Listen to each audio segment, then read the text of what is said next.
और हमारे साथ आज ऑफिस में है महेंद्र सिंह जी और उनके साथ चर्चा करेंगे कि महेंद्र सिंह जी आज टिकट फाइनल हुआ बीजेपी का, क्या क्या माहौल रहेगा? शेरगढ़ के अंदर कमल वापस खिल रहा है। पहले शेरगढ़ के अंदर 15 साल हमारे बाबू सिंह जी एमएलए रहे हैं, जो शेरगढ़ के मंत्री खेत सिंह जी वरा के विधानसभा में गए थे और वापस बीजेपी ने उनको आज दोबारा प्रत्याशी घोषित किया है कमल के फूल पे। लेकिन काफी टाइम लगा दिया बीजेपी ने इस बार घोषित करने के लिए। शेरगढ़ है, शूरवीरों की धरती है और शेरगढ़ से काफी प्रत्याशी भी थे दौड़ में और सारे मिलके हम कमल को खिला रहे हैं वापस शेरगढ़ के अंदर और हमारे वापस बीजेपी सरकार आ रही है। लेकिन कहीं ना कहीं बीजेपी कहती है कि हम युवाओं पर विश्वास जताएंगे, लेकिन युवाओं पर नहीं। उसने 5 ही बार सेम कैंडिडेट विश्वास जताया। युवा वैसे देखे तो हमारे बाबू सिंह जी युवा ही है, अभी ऐसा कुछ है नहीं। और दोनों शेरगढ़ में कांग्रेस है, उन्होंने मीना कौर को वापस प्रत्याशी बनाया और शेरगढ़ में कमल पे बाबू सिंह को बनाया गया है और बाकी जो युवा साथ में जो कैंडिडेट दौड़ में थे वो सब मिलके हम कमल को खिला रहे हैं वापस।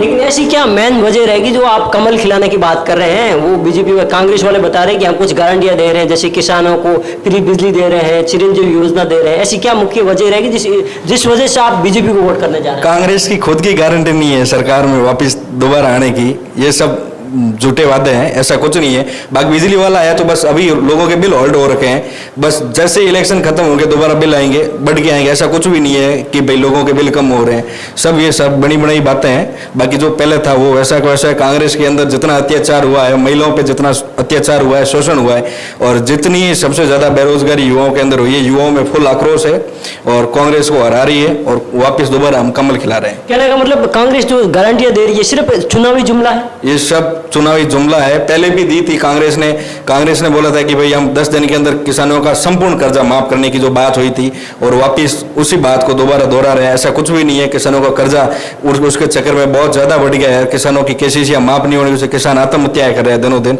ये सब चुनावी बातें हैं, ऐसा कुछ भी नहीं है और कांग्रेस बुरी तरह आ रही है और पूर्ण बहुमत से बीजेपी वापस सरकार बना रिपीट कर रही है। कहीं ना कहीं बात करूं तो मैं तीसरे मोर्चे की आरएलपी भी अपना कैंडिडेट शेर में उतार सकती है। अभी तक उन्होंने घोषणा नहीं की। क्या इस बार सीट निकालना मुश्किल होगी या फिर आसान? उससे कोई फर्क नहीं पड़ने वाला है। आरएलपी अपना दावेदार उतार रही है, सब जगह उतार ही रही है, उससे कोई फर्क नहीं पड़ना। पिछली बार भी हमारे आरएलपी से थे अगर हम 10,000 पे सिमट गए थे, ऐसा कुछ भी नहीं है। बाकी जो हमको हमारा मान रहे हैं कमल के फूल को जिताना चाह रहे हैं और कमल को फूल को जिताएंगे, यही बात है। केंद्र में भाजपा शासित की सरकार है और उन्होंने एक एक योजना निकाली थी अग्निवीर। उनका विरोध पूरे देश भर में हुआ और शेरगढ़ में जो ज्यादा युवा है वो आर्मी में जाते हैं, तो कहीं ना कहीं वहाँ उन पर प्रभाव पड़ेगा।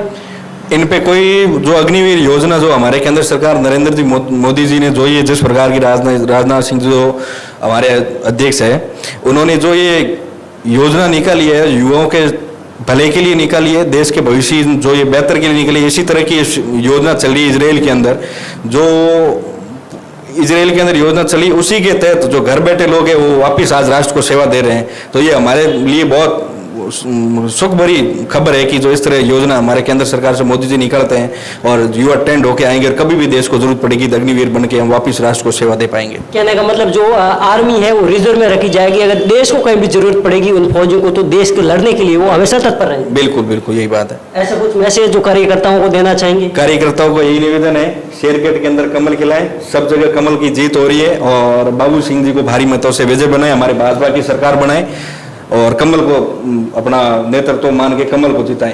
जय भारत, जय भाजपा, विजय भाजपा। ये थे हमारे साथ महेंद्र सिंह जी, जिन्होंने बताया कि इस बार राजस्थान में कमल का फूल खिलने जा रहा है और राजस्थान में बीजेपी की सरकार आ रही है। धन्यवाद।